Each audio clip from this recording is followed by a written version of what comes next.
Hello, hello. It's been a while since I've vlogged or filmed anything for the purpose of posting on YouTube specifically. I don't really know how to start these things. I don't think I ever did. So we're just gonna roll with it and start. So, hi, my name is Victoria. I call myself Milk Fist everywhere on the internet. And I like to share things. Yes. Today I'm going to be sharing with you guys some updates, like my reading, books that I got. So if you just want to sit and chat and enjoy the next few minutes with me, I would really appreciate that. Let's talk advanced readers copies. So for those of you who have been reading for a while and are on the internet and bother to get yourselves involved with authors who provide advanced readers copies of books that are coming out, or if you want to know what this is about, then stick around. So when I started reading sometime in October, it was really just I want to go to the bookstore. I want to buy something that I feel like I want to read. I've started getting a feel for what it is that I actually like to read, and I've started reading those. However, I discovered the world of the advanced readers copies, literally, where authors will share with you an advanced reader's copy of a book that hasn't been out yet. So it's not the official book yet. However, it has been quite the experience. The feeling is kind of like being backstage and knowing what's going on and then being able to spoil yourself, but not being allowed to spoil other people, but being able to give your reaction. So yeah, I'm in for that. Preface to say that I have been reading advanced readers' copies of certain books, and I want to talk about a specific book that I really enjoyed recently, which is The Crimson Change by Poliana Carrera or P. Carrera. I received her book a few months back, I believe, and then I decided to get book one because the arc that I got was for book two. So I got the physical book. It is Broken Blood right here, and I enjoyed this so much. Immediately after reading this, I went and read the advanced reader's copy. Now, the advanced reader's copy I got as an ebook, so I was reading it on my Kobo. And geez, I can't wait for book three. I did a full review on it on my Instagram, just a post, and also on Substack and also on my website if you'd like to read on about it. I just want to point these out because if not for the community that exists on Threads or Instagram, and I don't know where else you can find people like these authors who are sharing their work and want to promote it, I wouldn't have known because initially I was going to bookstores and just buying whatever books available there. When the reality is on the internet, there's so much accessibility, but you just need to know where to look. So I am on Threads and I am seeing a lot of authors sharing their work there, indie authors and even kind of big time authors sharing updates and whatever they have on there. It's just making it harder for me to decide whether or not I should quit social media.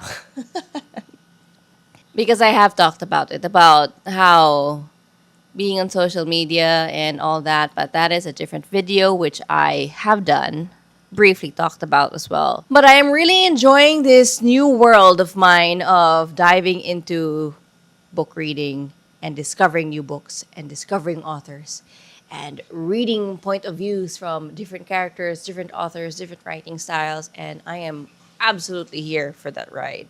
Right now, I am reading Project Hail Mary, and even just the first few pages, the dude is hilarious. The guy reminds me of Peter Quill, Star Lord of Guardians of the Galaxy. I like listening to how he talks and how he is deducing himself here. If you know, you know. I think at this point of me filming, the movie is already out. So I really want to finish this and hopefully be able to watch the movie. I say hopefully because I have three small kids and going to the movies is difficult. Yes, it is. Now I need to review my shelf and find a way to fit the latest books that I got. So I what came in the mail today is Quicksilver. I did a quick unboxing. I did that for Instagram and Threads. And I also got the book 1 of Fellowship of the Ring, of the Lord of the Rings series, I mean. So we have book 1 and book 3. That's mostly for my husband, but also for me to read, really. I have seen the movie. However, if I'm going to be very honest, the movie makes me sleep, at least before. I wasn't into this world, but now I am. So before re-watching the movie, I think I want to take a stab at actually reading the book first and then reading and then watching the movie again. And I want to also touch on just the difference between having a physical book versus having an e-reader like a Kobo or a Kindle. So I still really prefer having a physical book. I love the feeling of having something in my hands, tangible, flipping through the page and just being able to immerse in the book because of all the tactical feeling that I get from the book itself. But I honestly will say I have been loving my Kobo. On my Kobo right now, I have Riftborn because I am physically reading Hail Mary, the physical book, and I'm going to try and read Riftborn as well.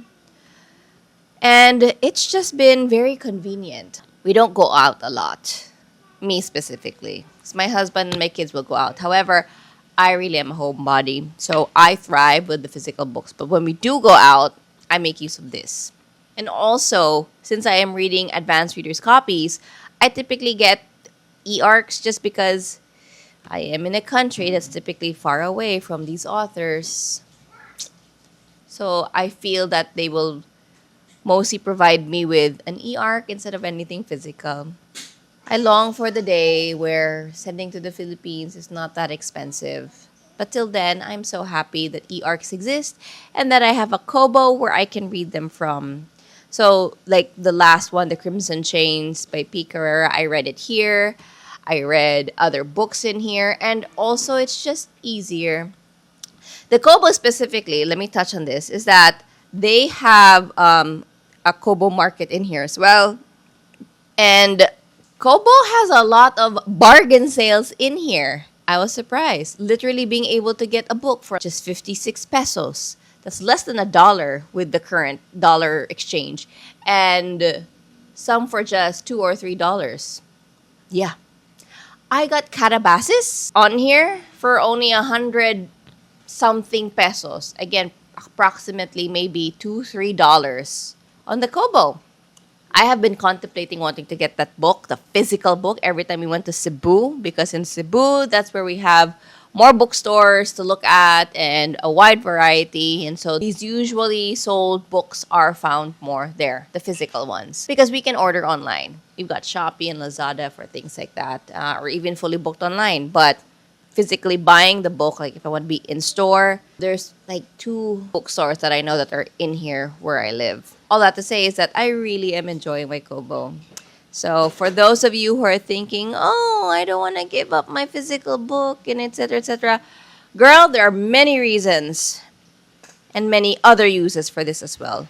Number 1, manga. If you like watching anime and you read the manga version as well, specifically for the Kobo, you can load that in here. Lots and lots of it in here. So it has been wonderful. Second is, if I'm testing out a book and I don't know if I'm going to enjoy it, but I really want to try it, give it a try, I will read it first in here, especially if it's a series. If I like book 1, I will probably now get the physical copy after reading it. Hello. I will read book 1 here, and if I enjoy it, I can get the physical copy and get the rest as well. So that's another advantage of having the Kobo or an e-reader as well versus a physical book where you're just testing out, because I have fallen into that state for a number of times where I think that this series is going to be so good. I purchased the entire book set. I read book 1 and I'm like, eh. And so I don't want to read the rest. But now I have physical books on my shelf that I'm not going to read. They're not here. They're on the other room where I have books there that I have specifically segregated. Those books I'm probably going to give away to some friends or family who are actually interested in wanting to read, or I don't know, stay stuck there because I do annotate my books.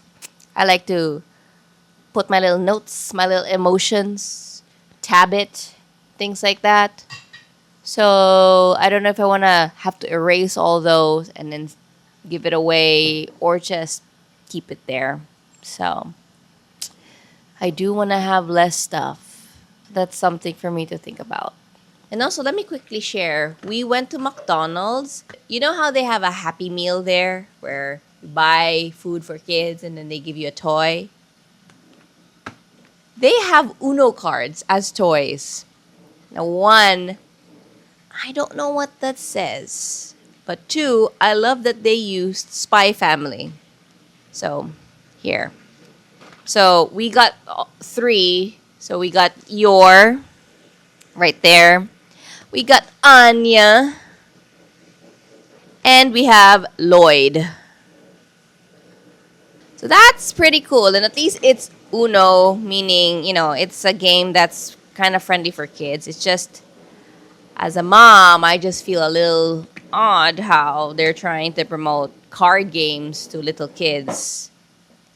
But then again, you have people like me who are the ones who actually wanted to get this. So, where's the middle ground?